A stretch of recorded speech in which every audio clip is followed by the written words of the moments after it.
Good afternoon, everybody. Under President Trump's leadership, your taxpayer dollars are no longer being wasted. Instead, we are fulfilling the promises we made to the American people. We're going to be better stewards of that here. And now we're directing all of this towards priorities that truly benefit the American people. This is a long time overdue. We just had an important vote here on the floor. Today's passage of this initial rescissions package marks a critical step towards a more responsible and transparent government that puts the interests of the American taxpayers first.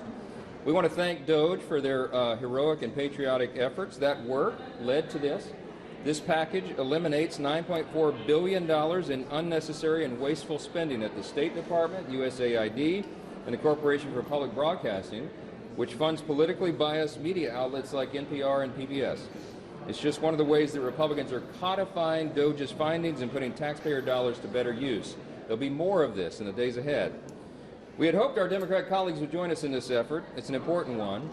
All we're trying to do is ensure that every dollar spent by the federal government is used efficiently and effectively. But rather than expressing concern over the misuse and misspending of funds, our Democrat colleagues have another idea. They have instead chosen to oppose these reforms simply because Republicans are leading the charge.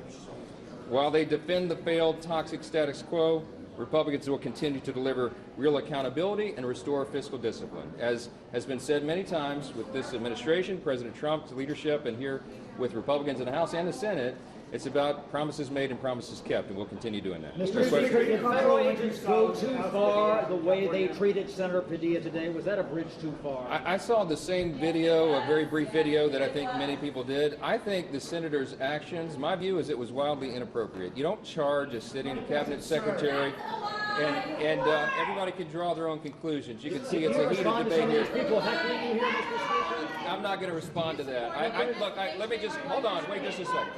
I think the American people can draw their own conclusions. They saw a senator acting like wildly inappropriate. I'll leave it at that. So. But what about the way he was treated by the agents? What I saw was agents asking him to quieten down so that the secretary could continue her press conference. He refused to do so. What were they supposed to do? They have to restrain someone who is engaging in that kind of behavior. They moved him out of the room. To the ground, handcuffed him? A sitting member of Congress should not act like that. It is beneath a member of Congress. It is beneath a U.S. senator. They're supposed to lead by example, and that is not a good example. We have to turn the temperature down in this country and not escalate it. The Democrat Party is on the wrong side. They are defending lawbreakers, and now they are acting like lawbreakers themselves. And I think that's oversight. Charging a cabinet secretary in a press conference, I beg to differ. I think that people do as well. I think those actions speak for themselves. Do you have anything to say about lowering the temperature in the country right now? What would you say? Scott, I have things to say about lowering the temperature all the time. I am very consistent in this. We have been trying to do this since I was handed the gavel in before. I founded the Honor and Civility Caucus in the Congress, for crying out loud, when I got here in 2017. I think that we should act according to our offices. We have a duty and a responsibility to set a tone, an example in our actions, and I encourage every member of this body to do it in the House and Senate. We have to turn the temperature down.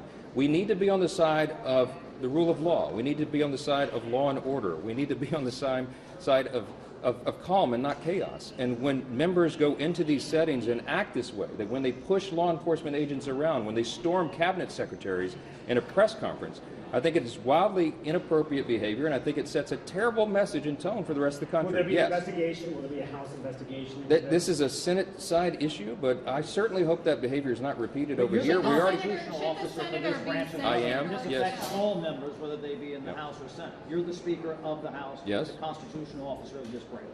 Yeah, and what of it? I mean, the idea that you said this is a Senate issue. This isn't. I mean, these are members of Congress.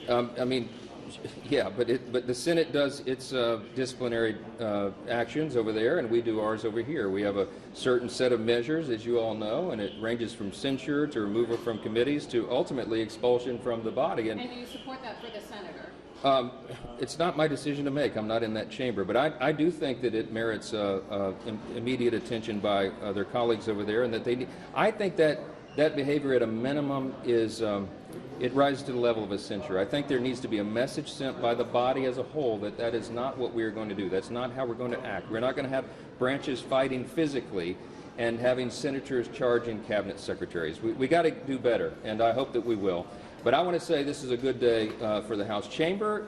The first rescissions package is now passed through the House. I expect it will pass through the Senate. I expect our one big beautiful bill will continue to be processed as it is, and that we'll get it back and get it done on a tight schedule. I'm still trying to meet our July 4th deadline so we can have a celebration on Independence Day. And having good legislation passed will put everybody in a better mood. So I'm looking forward to that. Thanks.